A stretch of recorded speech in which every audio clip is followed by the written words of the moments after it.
Bonjour et bienvenue sur Algomus. Aujourd'hui nous allons parler de graphes, mais dans une partie introductive à la notion de graphe. En effet, les graphes servent en algorithmie et en programmation à solutionner un grand nombre de problèmes, comme les algorithmes de plus court chemin, les algorithmes de flow ou les algorithmes connexes par exemple, pour vérifier qu'un graphe contient bien des arêtes qui permettent de mener par chacun des points. Il y a aussi les algorithmes pour trouver les chemins eulériens, les chemins hamiltoniens, donc pour mettre en lumière certaines propriétés du graphe. Et on se rend compte en fait que cette partie, travailler sur un graphe en fait, est une grosse partie en algorithmie parce que ça permet justement de solutionner un grand nombre de problèmes. Et pour solutionner ces problèmes, en fait, on s'appuie sur plusieurs propriétés du graphe. Et en fait, ces graphes, on va voir qu'ils sont construits de telle façon justement pour représenter au mieux un problème que l'on aurait dans la vie. Si par exemple on veut gérer un problème de flux, eh bien on se rend compte qu'un flux, imaginons par exemple que l'on veut symboliser un système d'égout d'une ville pour voir si la capacité à évacuer les eaux usées est suffisante pour le nombre d'habitants, eh bien on se rend compte qu'une fois de plus, on a une représentation de graphe, puisque ce que l'on veut représenter, c'est la capacité de chacun des tuyaux qui se trouve entre chacune des habitations. Donc on a à nouveau cette notion de relation. Et donc cette partie très importante, il est important de comprendre la structure de graphe, il est important de comprendre les propriétés, et il est important de comprendre également comment est-ce qu'on peut manipuler cette structure. Et à partir du moment où on saura faire tout ça, eh bien, où on saura expliquer aussi à la machine qu'est-ce qu'est un graphe, et quelles sont les propriétés, qu'est-ce qu'il a le droit de faire comme opération dessus, eh bien, en fait, l'ordinateur va nous solutionner un grand nombre de problèmes grâce à l'aide de la structure graphe. Et donc je vous propose au travers de cette vidéo de commencer à voir comment est-ce qu'on va représenter les graphes, comment est-ce qu'on se représente les graphes, quelles sont les informations que l'on veut représenter, et comment est-ce qu'on va expliquer à la machine en fait que l'on a affaire à un graphe et ce que l'on va faire avec. Alors dans une première partie, on va déjà voir comment représenter un graphe et quelles sont les informations du graphe, et on va se mettre d'accord sur quelques mots de vocabulaire que l'on va utiliser tout au long des vidéos sur les graphes pour savoir de quoi on parle.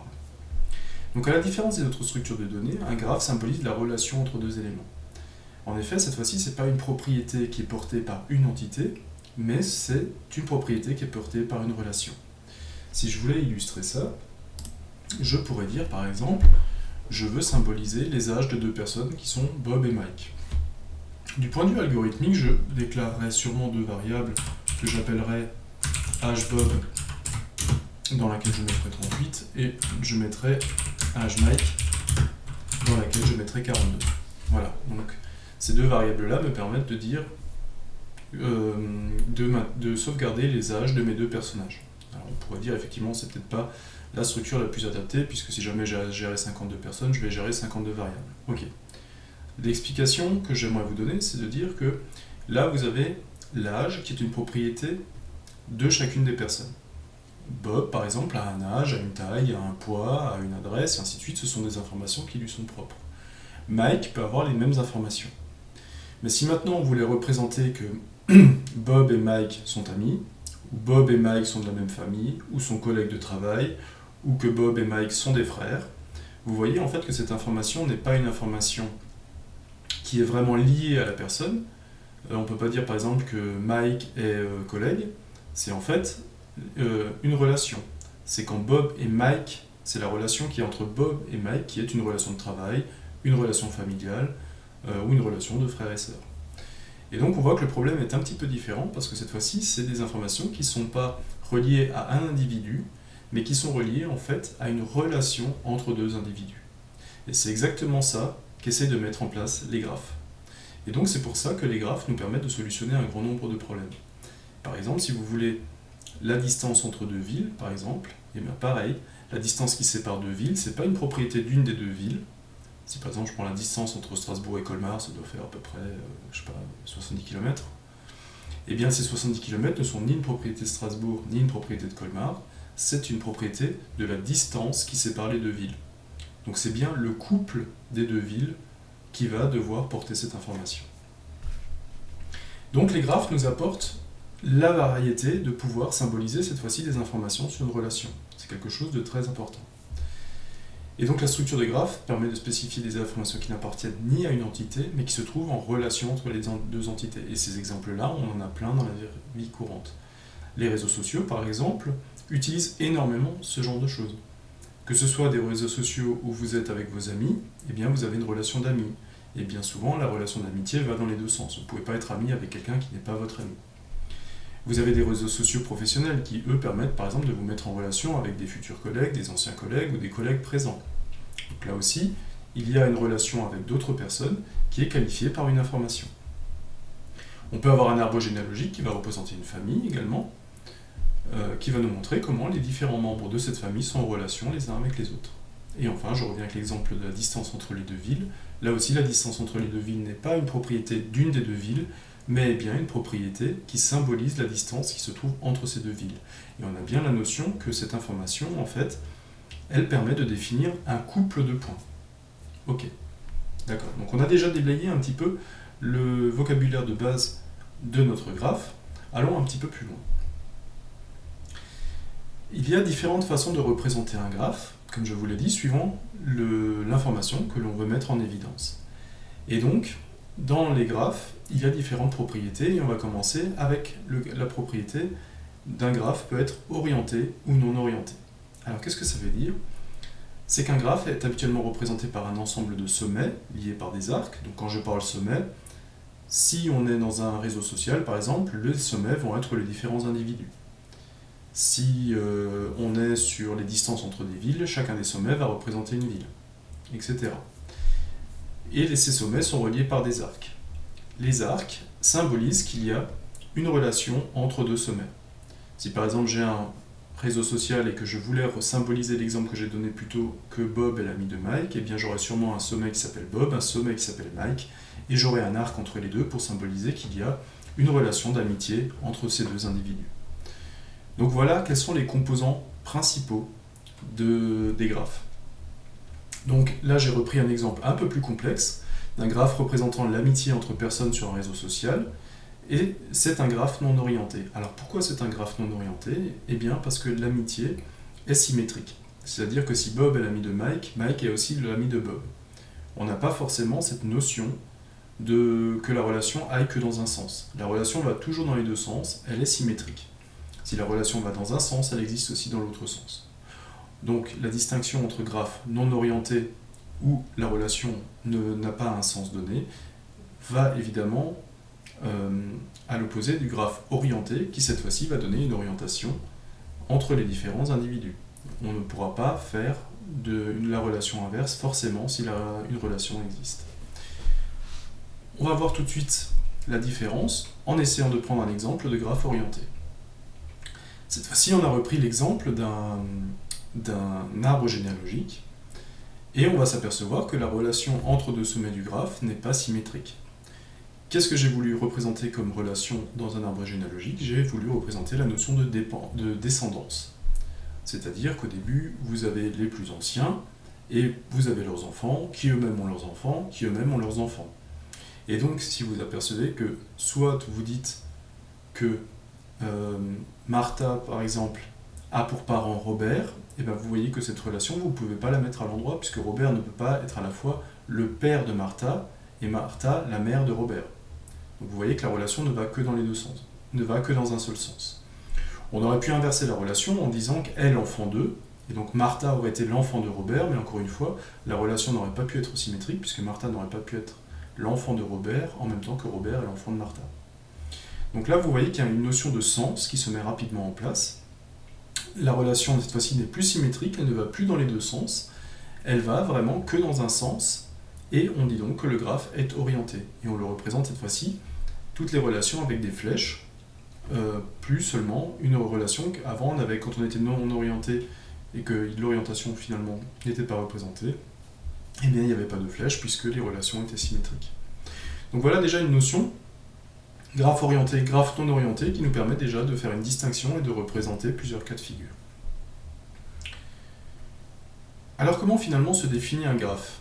Eh bien on l'a vu déjà, un graphe peut être orienté ou non orienté, on verra qu'il peut aussi être pondéré ou non pondéré, ça on verra un petit peu par la suite. Mais donc un graphe qu'on va l'appeler G est défini par déjà un ensemble de points, un ensemble fini de sommets. Donc les sommets, on l'a vu, pour le réseau social, les sommets c'était les individus qui s'inscrivent sur le réseau. pour l'arbre généalogique, les sommets étaient les membres de la famille. Donc on a un ensemble de sommets, un ensemble d'individus que l'on essaye de représenter. Et une fois qu'on a mis en place ces ensembles d'individus, on va essayer de trouver quelles sont les relations qu'ils ont entre eux. Et ces relations vont être définies par un ensemble de couples de sommets non ordonnés appelés arcs. Alors qu'est-ce que j'appelle un ensemble de couples de sommets? Eh bien en fait, pour symboliser une relation, on est toujours dans l'optique d'essayer de l'expliquer en termes algorithmiques, de les finir par l'expliquer à l'ordinateur. Donc en fait, à l'ordinateur, on ne peut pas juste lui dire j'ai tiré un trait entre les deux, débrouille-toi pour savoir que c'est une relation. Non. Il faut qu'on puisse lui expliquer sous forme qu'il comprenne. Et qu'est-ce que peut comprendre un ordinateur? Il peut comprendre par exemple un couple. Si je reprends l'exemple de mon réseau social, eh bien Bob est ami avec Matt, eh bien je pourrais avoir un couple Bob-Matt, lui donner ce couple-là pour lui dire eh bien ce couple-là est une relation. J'ai un autre couple qui serait Bob-John, qui sont amis. Là aussi, je peux donner le couple Bob-John, et vous voyez que je donne à chaque fois les deux sommets qui sont autour de la relation que je veux représenter. Et donc ça, c'est quelque chose que l'on peut représenter, que l'on peut facilement expliquer à un ordinateur. Et donc, pour résumer, en fait, un graphe G, qu'est-ce que c'est? Eh bien, un graphe G, c'est simplement un ensemble de sommets et un ensemble d'arcs qui relient ces sommets. Voilà. Donc, à partir du moment où on a représenté ces deux informations, on a représenté un graphe. Donc, on définit un arc par un couple de deux sommets, AI, AJ. Donc là, n'importe quel sommet, c'est comme je vous avais dit tout à l'heure, on avait Bob et Matt qui étaient amis, et bien, on va représenter un couple Bob, point virgule, Matt, pour dire en fait qu'il existe une relation entre Bob et Matt. Donc, là, on arrive sur du vocabulaire qui est plus sur les graphes orientés. On dit que AI, donc le premier sommet, est l'origine de l'arc, AJ en est l'extrémité. Donc là, c'est exactement la même notion que quand vous regardez un match de foot. Très souvent, en fait, la façon dont on donne l'ordre des équipes quand on annonce un match de foot, ça vous permet de savoir qu'en fait, là, c'est la première équipe qui joue à domicile. Quand on vous dit, par exemple, qu'il va y avoir un match PSG-OM, par exemple, pour un classico, eh bien, vous savez que non seulement c'est Paris qui va jouer contre Marseille, mais en plus, comme on a donné Paris en premier, le match se fera à Paris. Alors que si on vous avait donné l'explication, dire que le match OM-PSG a lieu, on vous aurait donné encore une fois l'information que Marseille joue contre Paris, mais cette fois-ci ça se jouera à Marseille, puisque c'est le premier qui définit en fait où on joue. Et bien là on a cette notion également, lorsque le graphe est orienté, on dit que le premier point de l'arc est l'origine, et donc le deuxième est l'extrémité, et donc sera pointé par la flèche de la relation. C'est quelque chose qu'on a mis en place pour savoir exactement de quoi on parle. Effectivement, dans un graphe non orienté, le sens de l'ordre dans lequel vous allez placer vos sommets dans les arcs aura moins d'impact. Donc si A et J constituent le même sommet, on dit que l'arc est une boucle. Par exemple, on peut imaginer un réseau social narcissique qui vous permettrait d'être ami avec vous-même, et donc Bob serait ami avec lui-même, et donc il créerait un arc Bob, pour une relation d'amitié, pour dire qu'il est ami avec lui-même. Continuons sur les notions de vocabulaire. AI est un prédécesseur de AJ, et AJ est un successeur de AI. Prédécesseur, donc, qu'est-ce que ça veut dire? Ça veut dire que quand vous êtes sur un sommet donné, les prédécesseurs sont la liste des sommets qui vous permettent d'arriver à ce sommet-là. La liste des successeurs, c'est le même raisonnement. Vous êtes à un sommet, c'est la liste des sommets que vous pouvez atteindre à partir de votre position sur laquelle vous êtes. On va ponctuer ça avec un exemple, pour que ce soit plus parlant. On va juste terminer pour voir que l'ensemble des successeurs, on note ça gamma plus du sommet concerné, et l'ensemble des prédécesseurs, on va noter ça gamma moins de l'ensemble que l'on essaie de représenter. On va essayer de reprendre toutes ces notions-là autour d'un exemple.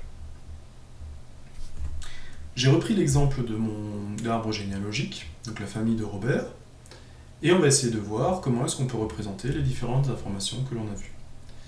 Donc la famille de Robert, eh bien, elle part de Robert qui est l'aïeul. Robert a 3 enfants, William, Martha et John. William a une fille qui s'appelle Amy, et John a 2 enfants qui sont Allison et Jack. On va essayer de voir comment est-ce qu'on pourrait déjà sortir toutes les informations de ce graphe. La première chose, on va essayer déjà de donner l'ensemble des sommets et l'ensemble des arcs. Alors, pour cela, je vais reprendre un petit bloc-notes. Alors, l'ensemble des sommets, on a vu déjà que le graphe, c'était un ensemble de sommets et un ensemble d'arcs. Alors, commençons par définir les sommets. Alors, les sommets, eh bien les sommets, je vous l'avais dit, quand vous êtes face à un graphe, ce sont tous les individus dont on essaie de représenter les relations. Donc ici, ce sont des personnes, et donc mes différents sommets, ça va être Robert, puis ça va être William. Alors l'ordre n'importe pas, hein. Là je les prends dans l'ordre pour ne pas en oublier, mais l'ordre des sommets n'influe pas, hein. Donc Robert, William, Martha, John, on a Amy, on a Alison et on a Jack. Ok, donc là j'ai déjà fait ma liste de sommets. Donc j'ai tous les individus qui sont dans mon graphe, que j'essaie de représenter, et maintenant je vais mettre en place les relations, les arcs ou les arêtes, suivant le vocabulaire que l'on peut utiliser, qui va montrer qu'il y a une relation entre ces individus. Et donc c'est mon A que je vais essayer de définir ici. Alors, on va représenter que William est le fils de Robert. Alors, je vais utiliser Robert, et je vais lui dire que son fils, c'est William. Voilà. Donc là, j'ai déjà un couple qui a été fait d'arcs, et je vous rappelle qu'on avait dit qu'il y avait une notion d'origine et d'extrémité. Robert est le père de William, vous voyez que mon arc est orienté, et donc Robert est à l'origine de l'arc, et William en est à son extrémité. Et donc c'est pour ça que c'est très important de les écrire comme ça. Et donc je continue. Donc Robert est le père de Martha. On a Robert qui est le père de John.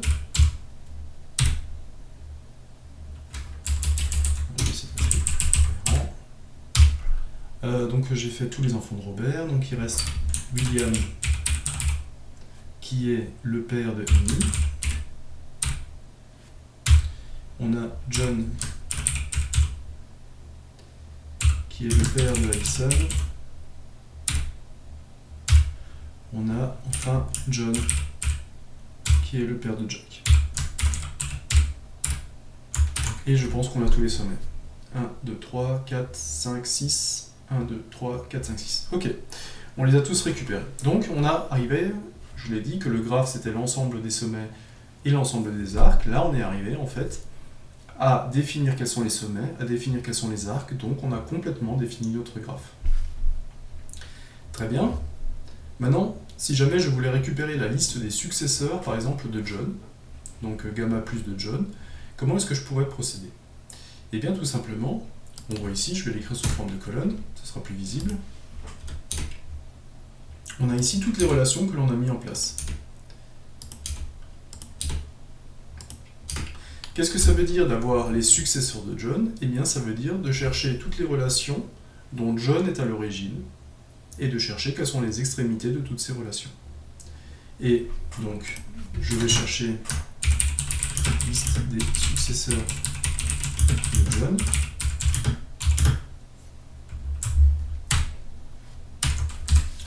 Eh bien, regardez, John est à l'origine de la relation John vers Alison. John est à l'origine de la relation John vers Jack. Et donc, en fait, je me rends compte que les successeurs de John sont Alison et Jack. Ce sont en fait, dans notre cas précis, ce sont les enfants de John. Très bien, donc la relation de successeur, on la trouve facilement. Est-ce qu'on arrive à trouver la liste des prédécesseurs aussi? Prédécesseur de Martha, cette fois-ci. Alors cette fois-ci, c'est un petit peu différent. Comment je vais procéder? On avait vu que là, j'avais cherché toutes les relations dont John était à l'origine et j'avais cherché toutes les extrémités. Cette fois-ci, je veux chercher les prédécesseurs, donc ça veut dire que je veux savoir quels sont les sommets qui me permettent d'arriver à Martha. Et donc je vais chercher cette fois-ci Martha dans la liste des extrémités. Donc je vais considérer les extrémités de chaque relation et je vais chercher dans laquelle apparaît Martha. Et la liste des prédécesseurs, c'est dans toutes ces relations, c'est l'origine de toutes ces relations. Et donc là, j'ai Martha en prédécesseur, c'est la seule relation en extrémité, c'est la seule relation qui est comme ça. Et je vois que le prédécesseur, c'est Robert, et donc Robert est le prédécesseur de ma relation. Voilà, donc je suis arrivé à retrouver finalement toutes les informations de mon graphe. Donc, ça, cette première partie vous a montré comment en fait on retrouve les informations pour représenter un graphe, et on va essayer de voir maintenant comment ces informations-là, on peut les mettre en forme pour les faire traiter par un ordinateur. Donc ça, c'était la solution. Alors, comment est-ce qu'on va représenter un graphe du point de vue informatique? Alors, il y a plusieurs façons de représenter un graphe du point de vue algorithmique, et on va voir que chacune de ces solutions a des avantages et des inconvénients. Donc, le but, comme vous l'avez compris, c'est de systématiquement avoir une représentation qui va reprendre les sommets et les arcs. Donc, on va essayer de voir plusieurs représentations, et on va essayer de voir si ces représentations conviennent, si elles nous permettent de retracer le graphe tel qu'il est, tel que nous l'avons vu au début. On continue avec le graphe non orienté, avec le graphe orienté de l'arbre généalogique. Donc on peut partir par exemple de la liste des couples sommets. Et vous allez vous apercevoir que quand on fait la liste des couples sommets, on va arriver effectivement à récupérer des informations. Donc on va voir que, je vais essayer de prendre mon Excel ici, on va essayer de le tracer un petit peu. Donc on va voir que d'un côté on a déjà Robert, et que lui, on va le tracer rapidement, il y a une relation avec William. Donc c'est ce que nous dit la première ligne, Robert a une relation avec William. Donc c'est une ligne orientée. On va faire ça un peu plus grand. Non, c'est l'autre. Hop.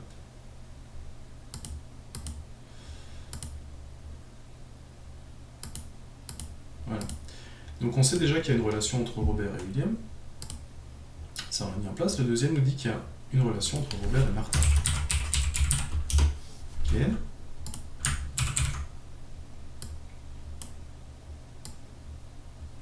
Ok. Le troisième nous dit qu'il y a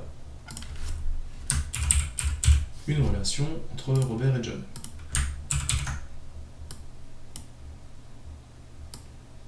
Ok. Et vous voyez que petit à petit, finalement, on arrive à retracer notre graphe. Il y a une relation entre William et Amy. Je vais m'arrêter là, vous voyez que j'arrive à retracer mon graphe. Donc si j'arrivais à représenter uniquement, si je représentais uniquement les listes de couples, j'arriverais à retrouver mon graphe. Alors attention, je pourrais imaginer qu'il y a des sommets. Par exemple, je pourrais avoir quelqu'un, Bob par exemple, qui n'est pas de la famille et qui serait à part. Et si Bob est à part et qu'il n'y a pas de notion de relation, vous apercevez qu'il n'apparaîtrait pas non plus dans les couples. Et donc on perd, en fait, avec cette représentation-là, les sommets qui ne sont pas liés avec une relation avec un graphe. Donc attention, cette représentation symbolise bien les arcs, par contre on va perdre la notion de sommet. Okay. On va essayer de voir d'autres représentations. On a la liste des prédécesseurs. Donc là, encore une fois, vous prenez la liste de tous les sommets, donc cette fois-ci par rapport à la première solution, vous êtes sûr d'avoir tous les sommets, et vous essayez de voir quels sont les autres sommets atteignables à partir de ces positions-là. Donc pour retranscrire par rapport à notre arbre généalogique, on va essayer de retrouver dans la liste des prédécesseurs d'où on vient, c'est-à-dire quels sont les parents de chacun des membres.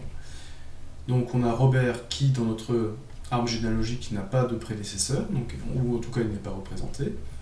William a comme parent Robert, Amy a comme parent William, Martha a comme parent Robert, John a comme parent Robert. Et vous voyez que si vous commencez à tracer ces différentes relations, vous allez retomber aussi sur le graphe que nous avons tracé tout à l'heure. Et donc ça veut dire qu'à partir du moment où vous avez les sommets et que vous avez représenté les relations, donc ici on l'a représenté par prédécesseur, on va arriver à retrouver le graphe. De la même manière, on va retrouver le graphe également si on inverse le problème et que cette fois-ci on essaie de représenter les successeurs. Robert, cette fois-ci, on essaie de voir quels sont les enfants de Robert. Donc, d'un point de vue plus général, on essaie de voir quels sont les sommets qui sont atteignables lorsqu'on est sur un sommet donné. Donc de Robert, Les enfants sont William, Martha et John. William a une fille qui s'appelle Amy. Amy n'a pas d'enfant, Martha n'a pas d'enfant, John a Allison et Jack, Allison n'a pas d'enfant et Jack non plus. Et là aussi, vous allez voir qu'on a toute la notion de... On a tous les sommets qui sont représentés, et on a aussi toutes les relations qui sont représentées avec cette notion de successeur. Donc là aussi, on a toutes les informations pour pouvoir tracer un graphe. Donc intéressant, on a déjà vu 3 méthodes pour représenter un graphe, et on va continuer. On va continuer avec une dernière méthode qui est la matrice d'adjacence. Alors comment est tracée la matrice d'adjacence? Eh bien tout simplement, on va reprendre tous les individus, tous les sommets du graphe sur la première ligne, on va reprendre tous les individus sur la première colonne. On va considérer, alors ça je l'ai considéré comme ça, mais on pourrait le considérer dans l'ordre inverse, que ma première colonne constitue les sommets d'origine et que chacune des colonnes constitue finalement les sommets d'extrémité. Et donc, si je veux qu'il y ait une relation de Robert vers William, en fait, je m'aperçois que dans la ligne de Robert et à la colonne William, je vais avoir un 1. Donc, il y a bien une relation de Robert vers William. Il y a une relation de Robert vers Martha et une relation de Robert vers John. D'accord? Donc, c'est vraiment quand il y a une relation, je mets un 1. Quand il n'y a pas de relation, je mets 0. On peut observer qu'il y a bien une relation entre Robert vers William. Par contre, de William vers Robert, il n'y a pas de relation. Donc, on arrive bien à représenter les sommets, les arcs, et on arrive bien à représenter que les arcs sont orientés. Donc là, on a toutes les informations qui nous permettent aussi de représenter un graphe. Donc on a vu 4 façons finalement de représenter un graphe, même si la première peut être un petit peu incomplète. Donc, c'est ce que je reprends là-dessous. Chaque élément de la matrice vaut 1 s'il y a une relation qui existe dans le graphe G, 0 sinon. On peut discuter un petit peu du choix de la représentation de ces différents graphes, en 2 termes, je pense. Le terme d'accès à l'information, déjà, et en termes de place mémoire.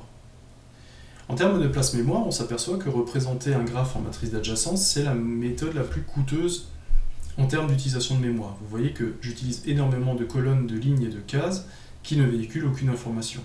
À chaque fois que j'ai 0, tout ce que ça m'indique, c'est qu'il n'y a aucune relation. Et pourtant, ce grand nombre de zéros, eh bien, je le traîne quand même dans ma structure. Dans les listes de prédécesseurs ou les listes de successeurs, on voit là, par exemple, que je ne représente pas d'informations inutiles.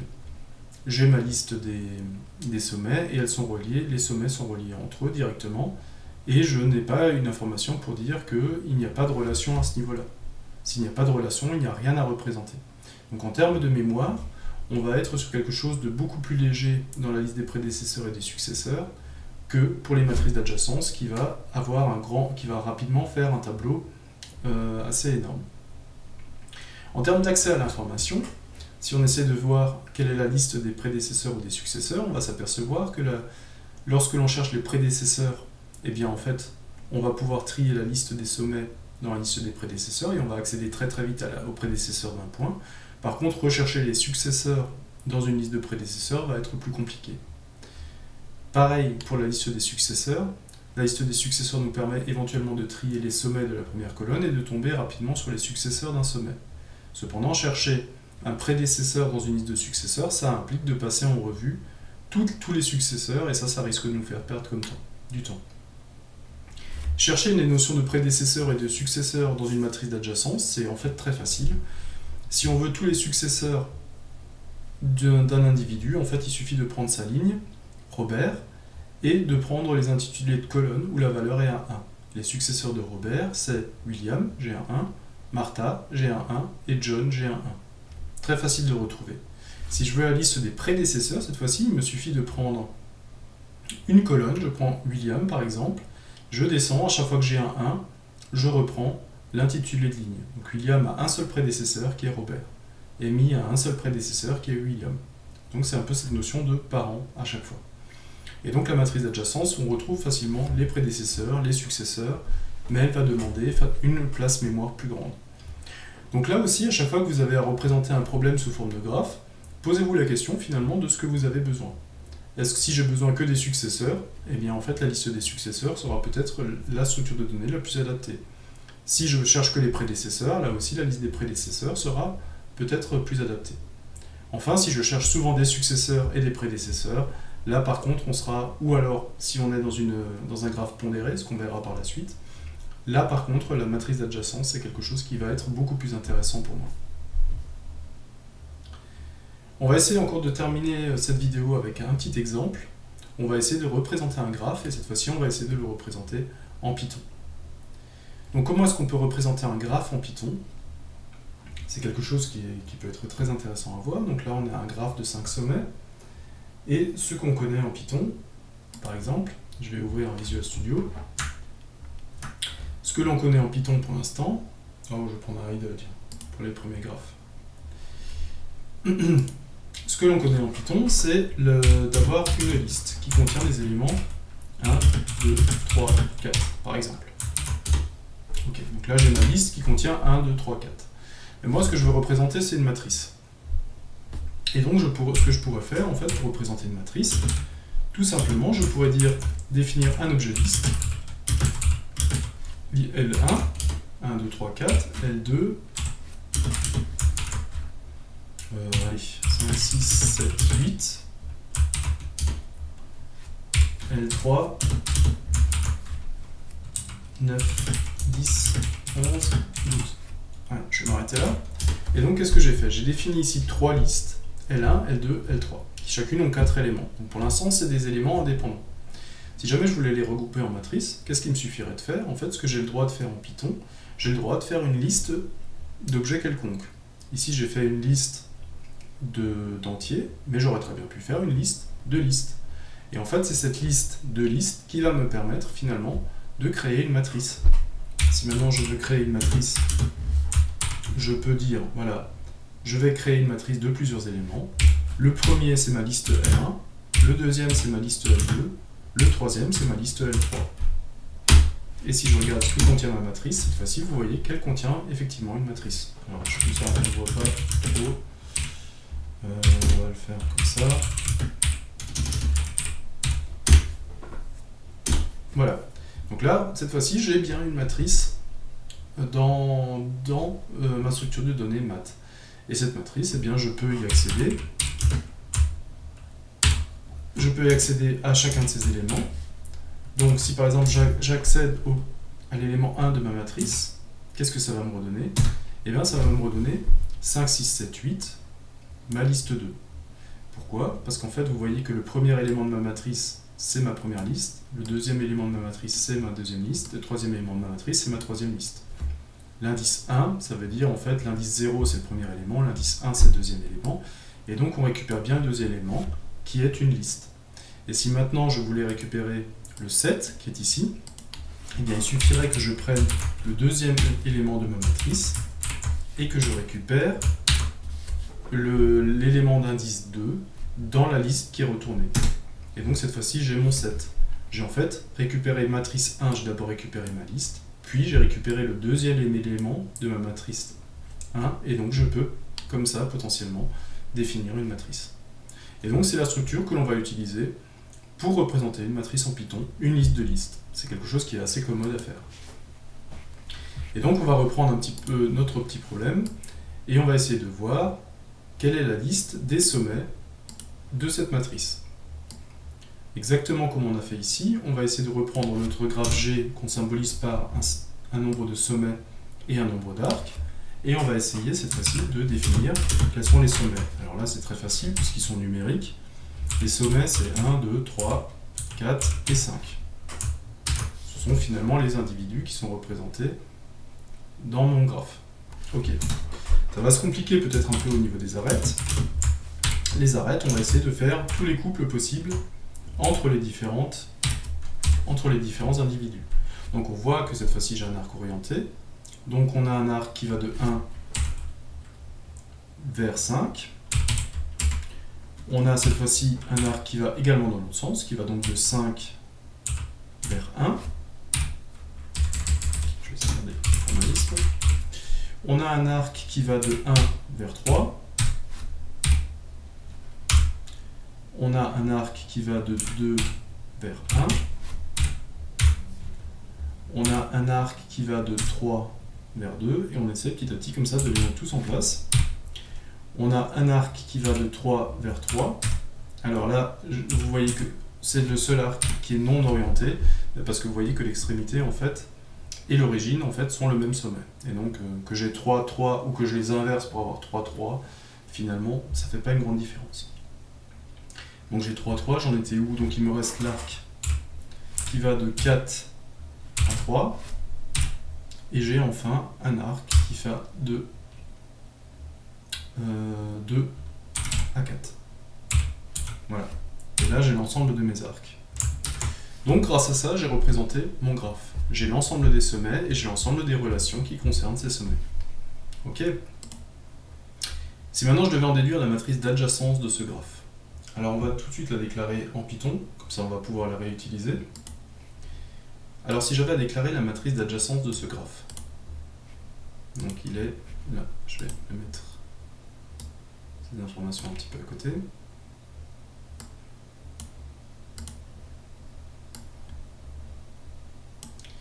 Alors, la première chose à faire, c'est que je vais déclarer ma matrice en tant que tableau, en tant que liste de listes. Donc je sais que j'ai 5 sommets, donc je vais avoir 5 lignes de 5 éléments. Donc ça, je vais déjà commencer en initialisant ma matrice à 0. Donc j'ai une ligne, j'en ai une deuxième, troisième, quatrième, cinquième. Ok. Donc là, si je m'arrêtais là, j'aurais une matrice 0, 0, 0, 0. Ok. Maintenant, ce que je veux faire, c'est que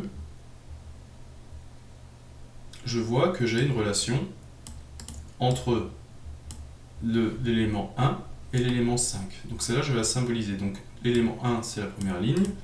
L'élément 5, c'est la cinquième colonne. Donc là, je vais mettre 1. Puis, j'ai une relation entre l'élément 5, donc je vais chercher la cinquième ligne, et l'élément 1, première colonne, je vais mettre 1. Puis, j'ai une relation entre l'élément 1 et l'élément 3, première ligne, troisième colonne, 1.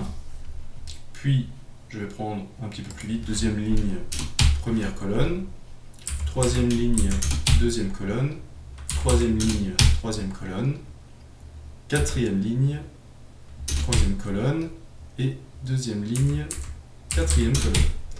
Donc en fait, c'est exactement le même principe que la bataille navale, vous avez les coordonnées finalement dans votre matrice d'adjacence des différents éléments qui représentent une relation. Et donc là, j'ai créé la matrice d'adjacence finalement de mon graphe. Et on s'aperçoit que je retrouve effectivement mes 5 sommets sur les lignes, mes 5 sommets sur les colonnes, et que à chaque fois que j'ai un 1, c'est que je symbolise une relation entre l'élément de la ligne et l'élément de la colonne, qui sont en fait les coordonnées de mon 1. Et donc on va essayer de trouver finalement, on va essayer de proposer un petit programme qui va trouver les successeurs dans la matrice d'adjacence et les successeurs et les prédécesseurs. Alors comment est-ce qu'on va trouver les successeurs? Voilà. On va essayer de trouver les successeurs. Pour cela, on va déjà parcourir la matrice. Alors on va déjà essayer de chercher les successeurs de quoi? On va se déclarer une variable n et on va dire par exemple les successeurs du sommet 1. Allez. On va essayer de trouver les successeurs de 1. Comment est-ce que je vais faire déjà pour trouver les successeurs de 1? On avait vu déjà dans la matrice tout à l'heure que pour trouver les successeurs, en fait, j'allais prendre ma ligne et j'allais voir dans chacune des colonnes si dans chacune des colonnes, on allait voir les extrémités. Si je veux les successeurs de Robert, on va regarder dans la ligne de Robert où est-ce que j'avais un 1, et toutes les intitulés de colonnes en fait correspondaient finalement aux successeurs. Et bien c'est exactement ce que l'on va refaire ici. Pour trouver les successeurs de n, ce qu'on va faire, c'est qu'on va parcourir la matrice. Donc on va parcourir i. Donc là on va parcourir toute la matrice entre 0 et la longueur de la matrice. Donc la longueur de la matrice va me donner combien de lignes j'ai dans la matrice. Mais en fait le nombre de lignes et le nombre de colonnes c'est exactement la même chose, puisque je suis toujours sur une matrice carrée, puisque j'ai le nombre de sommets en colonne et j'ai le nombre de sommets en ligne. Donc je suis sur une matrice carrée. Donc on va partir sur un i qui va parcourir la longueur de la matrice. Et là, en fait, on va donner les successeurs qui vont être finalement... on va vérifier si la matrice à la ligne n, donc la ligne n, je le rappelle, c'est la ligne que je fixe, c'est le sommet dont je veux les successeurs.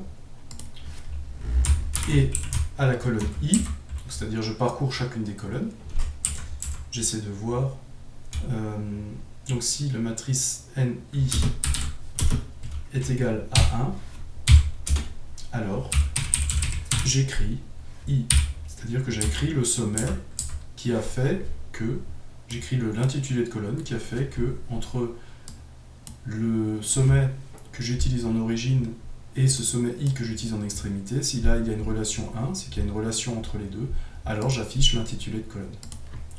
On va voir si ça marche. Donc les successeurs de 1, c'est 0 et 3. Alors effectivement, j'ai donc les successeurs de 1, effectivement j'ai utilisé les indices. Donc il faut que, comme en Python, les tableaux vont de 0 à n-1 à chaque fois, à cause des indices. Je vais écrire i plus 1 pour que ça se rapporte correctement à notre exemple. Mais du coup, il faut que je prenne aussi...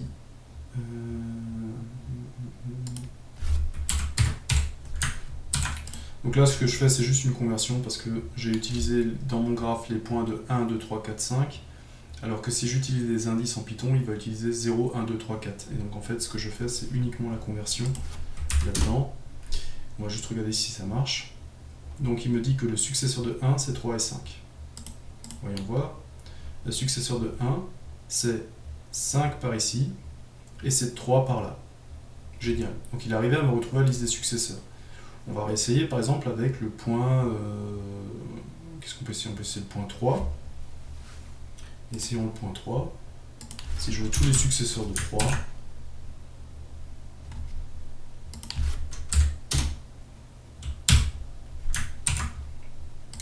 si je veux tous les successeurs de 3, il va me donner 2 et 3. Voyons voir. Donc 3 effectivement sur la boucle, et 2 c'est effectivement un successeur de 2. Ok.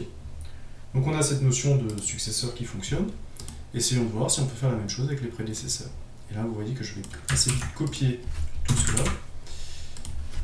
Pourquoi je vais copier tout ça? Parce qu'en fait vous allez voir qu'il y aura très peu de modifs à faire.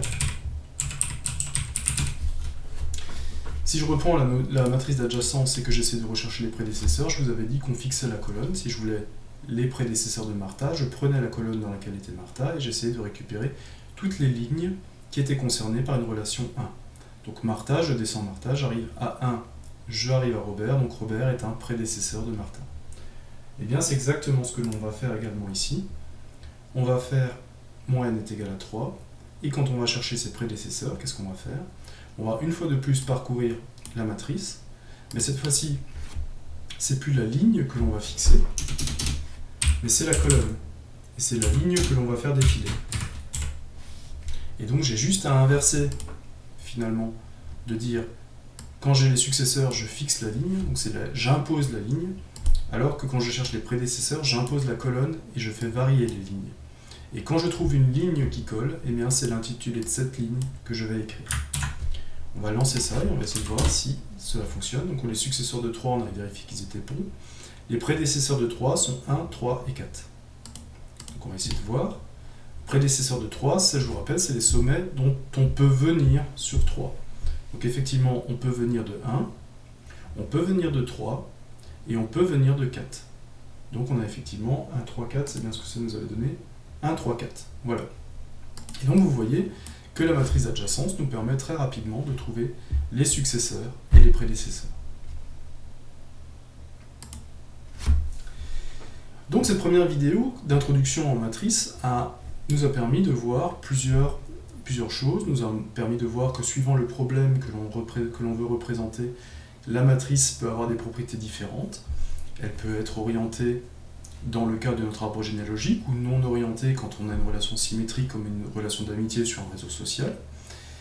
Et on va voir dans la suite aussi que l'on peut rajouter également une pondération pour qualifier cette relation. Est-ce que cette relation est forte? Est-ce qu'elle est plus faible?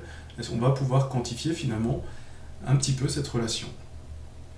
On a vu également qu'à partir du moment où on représente les sommets et les arcs, c'est qu'on a représenté toutes les informations qui nous permettent de représenter un graphe. Et on a vu également qu'à partir du moment où on arrive à avoir ces informations dans une structure de données qui est utilisable en algorithmie et en informatique, eh bien on peut demander à l'ordinateur de faire tout le travail pour nous. On peut lui expliquer ce que c'est un graphe et de voir ce que l'on peut attendre de lui.